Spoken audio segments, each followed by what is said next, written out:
राम, नमस्कार। आज मैं नशाबंदी के बारे में कुछ कहना चाहूंगा। जो मनुष्य गुटखा खाते हैं वह अपने दांतों को गंदा करते हैं। दांत जो है लाल लाल हो जाते हैं, कैंसर का रोग हो जाता है और अंदर जो गाल हैं उनमें तरह तरह के रोग हो जाते हैं और जो है इधर उधर थूकते रहते हैं। वो कुल मिलाकर अच्छी चीज नहीं। दूसरे नंबर पर जो बीड़ी पीते हैं, मैं उन लोगों के लिए भी बोलना चाहूंगा। एक वाइट रंग का मकान है, उसमें अगर आप धुआं करोगे तो काला पड़ जाएगा। आप तो बीड़ी पी रहे हैं, वो उसका धुआं सारा अंदर जा रहा है, फेफड़ों में जा रहा है, हमारे रक्त में घुल रहा है, हमारे शरीर को अंदर से काला कर रहा है। और हम एक बीड़ी पीने वाला कम से कम 3 या 4 लाख रुपए धुएं में उड़ा देता है। अगर वो इन चीजों को ना करें, अपने स्वास्थ्य का भी ध्यान रखें और जो है उस पैसे को बचाए जो उसके काम आए, और जो है ऐसी आदतों को छोड़ दे। और दारू पीने वाला तो समूल नाश कर लेता है। वो अपनी गाढ़ी कमाई जो इतनी मेहनत से कमाता है और इतनी मेहनत से कमाने के बाद उसके बदले विष जहर खरीद कर लाता है और जिसे वो ग्रहण करता है। हमारे शरीर का लीवर, किडनी, फेफड़े, खून का पानी बनना, तरह तरह के रोग मदरा उसे देती है। तरह तरह के विकार शरीर के अंदर होते हैं। कम आयु में ही रोगी बन जाता है। मैं सभी व्यक्तियों से हाथ जोड़कर यही विनय करूंगा कि अगर ऐसी आदतें हैं तो उन्हें छोड़ दो। मैं इसलिए कह रहा हूं कि मैं स्वयं भी ऐसा हूं। मैं कभी इन चीजों का सेवन नहीं किया और सुखी हूं। कभी मांस का सेवन भी नहीं करना चाहिए। मांस का सेवन करने वाला व्यक्ति भी बेकार ही होता है। वो जो जीव हम मार रहे, उसकी जो आत्मा से जो हाय निकलती है वो हमारे भाग्य को दूषित कर देती है और हमारा भाग्य उज्जवल नहीं होता। हम धर्म कर्म के कार्य नहीं कर सकते और तरह तरह की योनियों में फिर से पड़ते हैं। तो मैं अनुग्रह करता हूं हाथ जोड़कर कि हमें नशे से बचना चाहिए, हमें मांस आदि से बचना चाहिए और अपना सात्विक जीवन जीना चाहिए। मैं इसलिए कह रहा हूं कि मेरे परिवार में मैं इस काम को नहीं करता, इसलिए मुझे इसका अनुभव है और ऐसा काम नहीं करना चाहिए। भैया प्रश्न पूछिए। क्या ऐसा कोई योद्धा हुआ है जो कम उम्र में बड़े काम कर गया? हाँ, ऐसा एक योद्धा हुआ है। मुझे वह महाभारत काल की बात याद आ रही है। जब द्रोणाचार्य ने महाभारत काल में चक्रव्यूह की रचना की, उसे तो 127 व्यूह होते हैं। हमारे महाभारत में जो इस्तेमाल किए गए व्यूह हैं वे 40 के लगभग व्यूह हुए करे। द्रोणाचार्य की तरफ से भी हुए और पांडवों की तरफ से भी लगभग 40 व्यूह इस्तेमाल हुए। उसे होते हैं लगभग 127 व्यूह।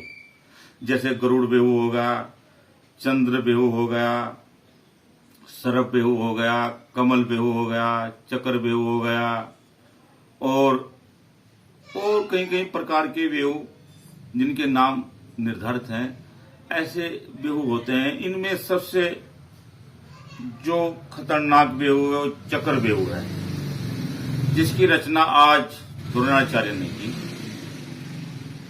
और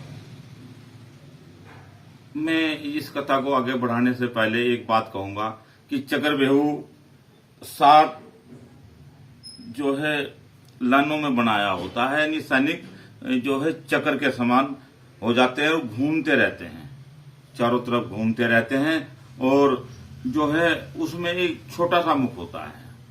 जिस योद्धा को उस व्यूह में बढ़ना होता है वह अपना रास्ता बनाते हुए उसमें अंदर प्रवेश तो कर सकता है लेकिन बाहर नहीं निकलता, वो घूमता है बेहू, यानी कि सबसे कमजोर योद्धा, जो सबसे कमजोर सैनिक होते हैं वो पहली लाइन में लगाए जाते हैं, और उससे अच्छे जो सैनिक हैं वो दूसरी लाइन में, तीसरी लाइन में, चौथी लाइन में, पांचवी लाइन में, छठी लाइन में, सातवीं लाइन में, जिससे कि वह कमजोर सैनिकों को मारता है, अंदर की ओर प्रवेश करे और उस बेहू में अंदर की ओर घुसता चलाए, यानी काल के मुंह में डायरेक्ट चलाए।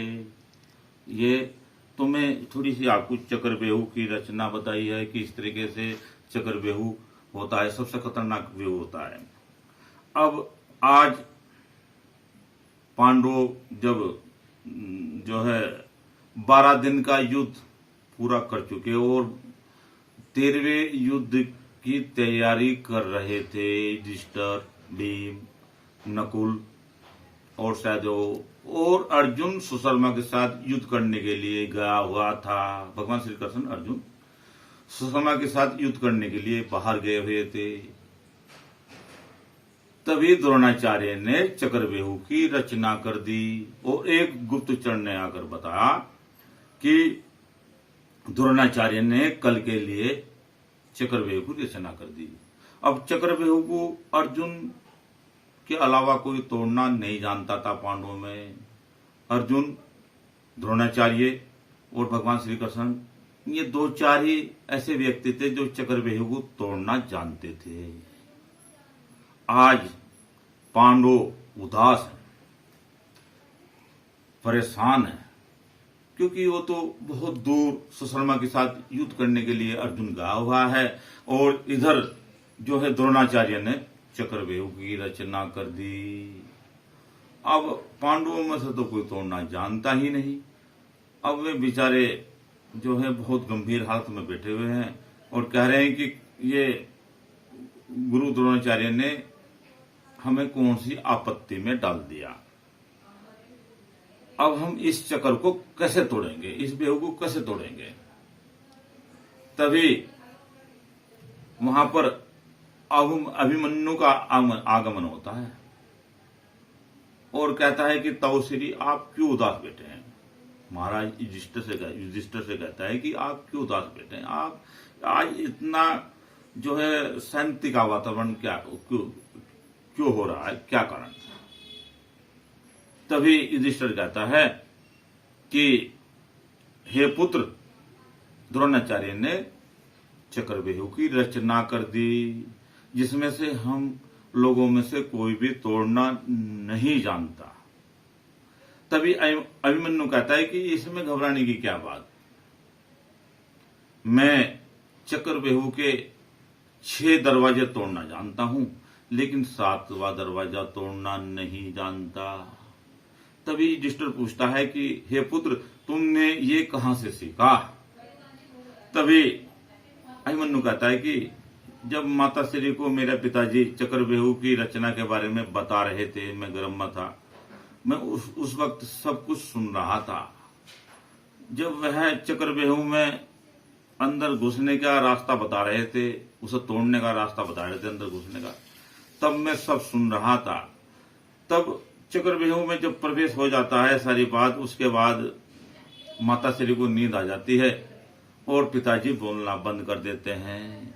इसलिए मेरी विद्या अधूरी है, यह संपूर्ण विद्या नहीं है, लेकिन मैं वहां उस बेहू में अंदर घुसना जरूर जानता हूं। तभी भीम कहता है कि हम चारों भाई आपके पीछे पीछे चलेंगे, आप रास्ता बनाइए और हम पीछे पीछे चलेंगे और जो है हम 7वां दरवाजा तो हम अपनी गधा से तोड़ देंगे, भीम ने कहा, और आप पुत्र आगे आगे चलना। और ये सब बात हुई और 13वें दिन का युद्ध प्रारंभ हो गया। अब अभिमन्यु जो है आगे आगे रथ लेकर चलता है और पीछे पीछे चारों पांडव रथ लेकर चलते हैं। सबसे पहले द्वार पर जयद्रथ था। जयद्रथ यानी कि दुर्योधन का बहनोई। जयद्रथ को एक वरदान था। जब जयद्रथ ने द्रौपदी हरण किया, वन में जब द्रौपदी हरण किया, तो उसने भगवान जो अपमानित हो गया, उस अपमान कर दिया पांडवों ने, उसकी चोटी वगैरह काट ली, सिर वगैरह के बाल काट लिया, तो वह अपमान लेने, अपना बदला लेने के लिए भगवान शिव की पूजा की। और जब शिव की पूजा की तो शिव ने जो है प्रसन्न होकर उसे वरदान दिया कि एक अर्जुन को छोड़कर एक दिन के लिए तुम पांडवों पर भारी पड़ोगे। एक दिन के लिए तुम चारों पांडवों पर भारी पड़ोगे, वो तुम्हें जीत नहीं पाने के। आज जो है जयद्रथ का दिन था। अब जो है अभिमन्यु ने अपने बाणों से रास्ता बनाना प्रारंभ कर दिया व्यूह में घुसने के लिए, चक्र व्यूह में घुसने के लिए। वह तर्कस से बाण निकालता, पतंग चाप पर चढ़ाता और सटीक निशाने पर मारता। वह योद्धा इस तरीके से आगे बढ़ता जा रहा था जैसे आंधी तूफान आगे बढ़ रहा हो। पीछे पीछे पांडवों, चारों पांडवों और उसकी सेनाएं आगे की ओर बढ़ रही थी। तभी जो है अभिमन्यु जो है व्यूह में प्रवेश कर जाता है और चारों पांडवों को जयद्रथ घेर लेता है। वह योद्धा आज ऐसे विशालकाय हो रहा था जयद्रथ कि वह जो है चारों पांडवों को एक तिनके के समान उड़ा रहा था, जैसे कोई पवन तिनके को उड़ाती है। वह उन्हें मार्ग अंदर जाने के लिए नहीं दे रहा था। आज ये योद्धा अकेला ही, सुभद्रा पुत्र अभिमन्यु आज अकेला ही अंदर की ओर जा रहा था। वह अपने आप को अकेला महसूस कर रहा था, लेकिन निडर, जैसे भैंसों के झुंड में कोई शेर अकेला पड़ जाता है और निडरता से अपना शिकार करता है। वह जो है कौरवों के अनेक सैनिक मारता हुआ, अनेक योद्धाओं को धराशायी करता, वह योद्धा बहुत गति से आगे बढ़ रहा था। वह कब तर्कस से तीर निकालता, कब प्रत्यंचा पे चढ़ाता और कब निशाने पर मारता। बड़े बड़े योद्धा उसके बाणों से घायल हो रहे थे। बड़े बड़े जो है सैनिक जो है धराशायी हो रहे थे। ये योद्धा आज किसी के भी रोके नहीं रुक रहा था और कौरव सेना में हाहाकार मच रहा था। ये भगवान श्री कृष्ण से शिक्षित किया गया योद्धा, उन्होंने इसे जो धनुष विद्या सिखाई हुई थी। आज ये किसी के भी रोके नहीं रुक रहा था। ये एक 16 वर्ष का एक युवक, एक किशोर अवस्था का युवक बड़े बड़े योद्धाओं के छक्के छुड़ा रहा था। द्रोणाचार्य, कर्ण, दुर्योधन और दुशासन, शकुनी जैसे योद्धा भी उसके सामने एक तिनके के समान दिखाई दे रहे थे। उसके रथ को कोई रोकने वाला नहीं था। उसके बाणों से आग बरस रही थी। उसके बाण आकाश में आंधी तूफान की तरह घूम रहे थे। वह योद्धा आगे को बढ़ता जा रहा था। उसने पहले लाइन को जो है पीछे हटा दिया, फिर दूसरे दरवाजे पर पहुंचा, वहां के योद्धाओं को हराता आया, वो तीसरे दरवाजे पर पहुंच गया। तभी दुर्योधन ने कहा कि इस योद्धा को रोकना बहुत जरूरी है। एक मामूली सा लड़का, एक मामूली सा छोकरा हमारी इतनी सेनाओं को तिनके की तरह उड़ा रहा है, ये आगे को बढ़ रहा है। तभी दुर्योधन ने कहा कि मैं इसे रोकूंगा।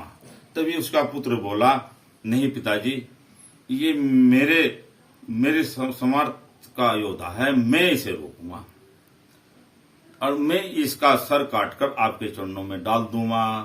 तभी लक्ष्मण, दुर्योधन का पुत्र लक्ष्मण आगे बढ़ता है और जो है इस योद्धा को ललकारता है। आज सुभद्रा पुत्र अभिमन्यु को दुर्योधन का पुत्र लक्ष्मण ललकार रहा है और कह रहा है कि मेरे साथ युद्ध कर, मैं तुझे रोकूंगा।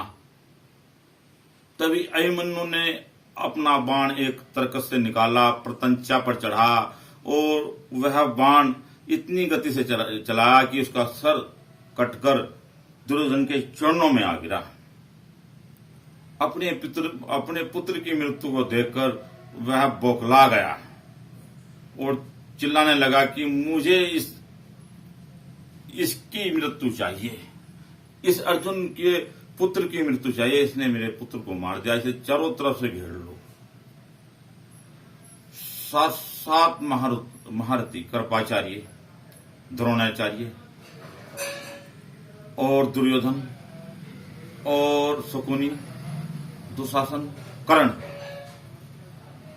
इन्होंने उसे चारों तरफ से उस योद्धा को घेर लिया और उसके ऊपर बाणों की वर्षा करते रहे।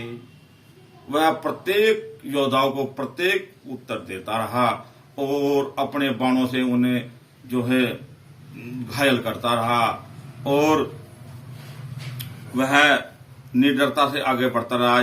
तभी द्रोणाचार्य ने कहा कि जब तक इसके हाथ में धनुष है तब तक इसे कोई भी योद्धा नहीं हरा सकता। यह कोई मामूली बालक नहीं है जो इतने बड़े बड़े योद्धाओं को भी धराशायी कर रहा है और अपने बाणों से जो है घायल कर रहा है। तभी द्रोणाचार्य ने उसके धनुष की प्रत्यंचा को काट दिया और उसके रथ को तोड़ दिया।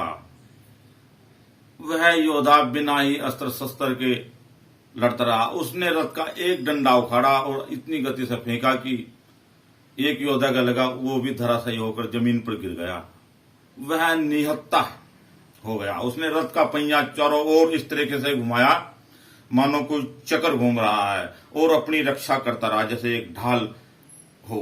उस रथ को इस तरीके से मन्नू घुमाता रहा और वह अपनी रक्षा करता रहा। लेकिन ये सातों योद्धा आज उस पर वार करते रहे, वार पर वार करते रहे और अपने तलवारों से, अपने बाणों से उस नवयुवक को घायल कर दिया। और वह बार बार कहता रहा कि ये अधर्म है, ये धर्म नहीं है।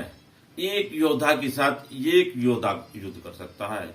ये कहाँ की नीति है, ये कहाँ का हिसाब किताब है कि 7 महारथी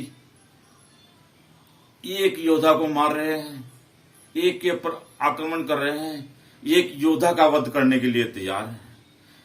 द्रोणाचार्य, कृपाचार्य इन्हें बार बार कहता रहा कि ये न्याय नहीं है, ये निर्णय नहीं है।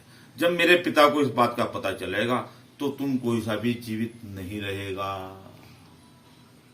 और उस दुर्योधन ने कहा कि अब तुम कहीं भी नहीं भाग सकते, अब तुम चारों तरफ से घिरे हुए हो। अभिमन्यु ने कहा कि जो योद्धा होता है, जो वीर होता है, वो भागने का रास्ता नहीं खोजता, वो युद्ध करता है।